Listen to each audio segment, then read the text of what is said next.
la planta nuclear de Fukushima Daiichi. Es una de las 25 mayores centrales nucleares del mundo, ubicada en la villa de Okuma, situada en el centro del distrito de Futaba de la prefectura de Fukushima en Japón. Esta central fue diseñada por la compañía estadounidense General Electric y la primera construida por la empresa japonesa TEPCO, Tokyo Electric Power Company. Mientras transcurría la década de 1960, Estados Unidos apoyó a Japón para adoptar la energía nuclear. Empezó a ser construida en 1967 y para el año 1971 esta planta nuclear comenzó a generar energía.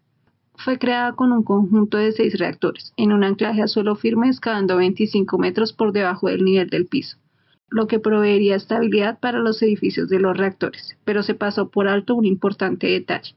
Se encontraba en una zona costera donde estaría expuesta a los sismos por las fallas geológicas características de esta región, y donde podrían presentarse tsunamis de más de 38 metros frente a un muro de contención de tan solo 8.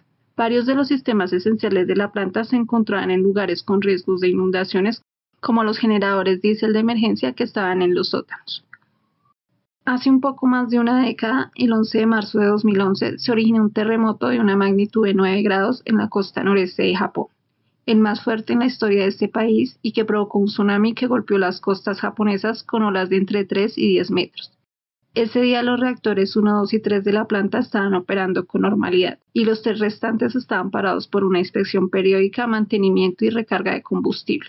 Al detectarse el terremoto, los reactores que estaban operando se apagaron automáticamente, parando la producción de electricidad. Los motores diésel de emergencia funcionaron con normalidad hasta que inició el tsunami más o menos una hora después del terremoto, cuando se detuvieron abruptamente dejando sin energía el sistema de refrigeración de la central. Debido al insuficiente muro de contención de la planta, el maremoto de 15 metros en la central y de hasta 40 metros en otros lugares entró sin obstáculo alguno, produciendo una serie de fallos tecnológicos con lo que se perdió el control total sobre la central y sus reactores. Se tuvo que declarar el estado de emergencia en la planta nuclear, pues se generó una falla en los sistemas de refrigeración de uno de los reactores. Para ese momento se informó que no habían fugas radioactivas. Se evacuaron 3.000 habitantes en un radio de 3 kilómetros de este reactor, pero horas después se elevó a un radio de 10 kilómetros, afectando aproximadamente a unas 45.000 personas. En este reactor se detectó una alta presión de vapor superando lo permitido. La empresa TEPCO evaluó y liberó parte de este vapor radiactivo para reducir la presión dentro del reactor. Los niveles de radiación en el cuarto de control llegaron a 1.000 veces por encima de los normales y en la puerta de la planta se encontraron niveles 8 veces superiores. Existía la posibilidad de una fusión del núcleo. Término que indica un tipo de accidente grave en un reactor nuclear donde el aumento de temperatura puede causar el colapso de la estructura del reactor y expulsar una gran cantidad de materiales radiactivos al medio ambiente. Horas después se dio la primera explosión causada por la liberación de hidrógeno desde el núcleo del reactor que reaccionó con el oxígeno derribando parte del edificio. Se tuvo que aumentar el radio de prevención a 20 kilómetros. Se confirmó que los niveles de radiación habían disminuido y se le dio una categoría de 4 de 7 en la escala internacional de accidentes nucleares. Se comenzó a distribuir yodo entre todos los menores de 40 años, porque cuando ocurre un accidente como estos, el yodo reactivo o yodo 131 que se libera se concentra en la glándula tiroides de los seres humanos y daña sus tejidos llegando a producir cáncer. Para evitarlo se administra yoduro de potasio en dosis muy elevadas, saturando la tiroides con yodo no reactivo, evitando que almacene el que sí lo es. Pero la protección que se da es muy específica, pues muchos sistemas de nuestro cuerpo pueden resultar afectados al exponerse a la radiación. Este incidente nuclear se calificó como el segundo más grave detrás del accidente de Chernóbil. Si quieres saber más de este suceso, te invito a ver nuestro video para que conozcas lo que pasó en el mayor accidente nuclear de la historia. El reactor 3 también presentó problemas en el sistema de enfriamiento de emergencia, por eso las autoridades buscaron formas de proveer de agua al núcleo. Al igual que en el anterior reactor, se liberó vapor reactivo para disminuir presión, aunque se aclaró que sería una cantidad baja.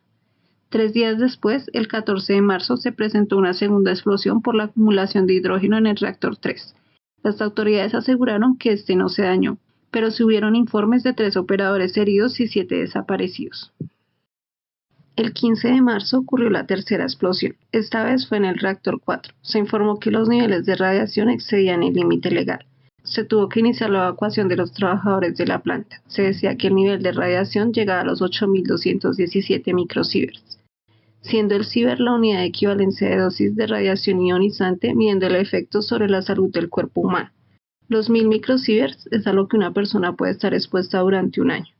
El accidente de Fukushima fue elevado por el gobierno japonés al nivel 7 en la escala internacional de accidentes nucleares, igualando en gravedad a lo ocurrido en Chernóbil. Fukushima tenía una contención primaria que evitó la liberación de radiación, mientras que en Chernóbil el núcleo del reactor quedó expuesto directamente a la atmósfera teniendo consecuencias más graves. Después del accidente, todos los reactores fueron paralizados para reforzar las normativas sobre seguridad nuclear. 29.000 trabajadores participaron en las operaciones de emergencia. Parecieron haberse protegido con éxito de la radiación, por lo menos de los efectos más graves a la exposición, pero podría esperarse un aumento en los casos de cáncer atribuibles a este suceso. Radionucleidos como el yodo-131, el cesio-134 y el 137 se encontraron en el agua potable y en alimentos, así que se impusieron restricciones a la distribución y el consumo de estos. La mayor parte de las emisiones fueron transportadas hacia el este por los vientos, llegando al Océano Pacífico Norte y dispersándose dentro de él. Una pequeña parte de estas emisiones se depositó en la Tierra, y posteriormente se produjo una descarga directa de agua contaminada al mar durante los enfriamientos de emergencia. También hubo una fuga de agua contaminada hacia el mar en abril de 2011.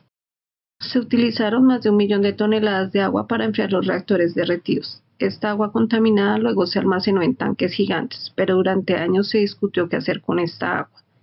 En el 2019, el ministro de Ambiente de Japón para la época dijo que la única opción sería drenarla al mar y diluirla. En el 2021 esta medida se confirmó. Según los encargados de la planta, luego de que pasa por los reactores, se elimina la mayoría del material radiactivo del agua por medio de un complejo proceso de filtrado. Más de 110.000 personas fueron evacuadas de sus hogares inmediatamente. 50.000 se quedaron por voluntad propia y aproximadamente 85.000, 4 años después del accidente, no habían regresado. El gobierno de Japón mantuvo un área de 360 kilómetros cuadrados donde no se permitía regresar por el riesgo de radiación que presentaba. Se le conocía como la zona de difícil retorno. En lugares donde las autoridades confirman que ya es seguro vivir, son pocas las personas que han regresado. 10 años después, en todas partes hay sistemas que miden la radioactividad en la zona. Se han descontaminado edificios y la tierra contaminada se ha evacuado o reemplazado con suelo sano, exceptuando el sitio de la planta nuclear en sí. El 1 de agosto de 2013, el ministro de Industria de Japón aprobó la creación de una estructura para desarrollar los procesos y tecnologías necesarios para desmantelar los 4 reactores dañados de este accidente. Trabajos que durarán de 30 a 40 años. Hasta el momento solo se ha logrado retirar el combustible de los reactores 3 y 4. Los expertos aseguran que es un proceso lento debido a que los edificios están muy dañados y por el cuidado que se debe tener con la radiación que puede afectar a las personas que realizan estas tareas. Desde el año pasado, la empresa TEPCO ha enviado varias sondas robóticas al interior de la cámara de contención primaria de la unidad 1 de esta central nuclear. Recientemente, en el mes de marzo, se hicieron algunos hallazgos que preocupan. Se ven barras de acero expuestas en la principal estructura de soporte, y no existen algunas partes de su muro exterior de concreto de 120 centímetros de espesor.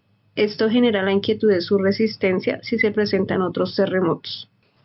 En el interior de los 3 reactores existen alrededor de 880 toneladas de combustible nuclear fundido altamente radioactivo.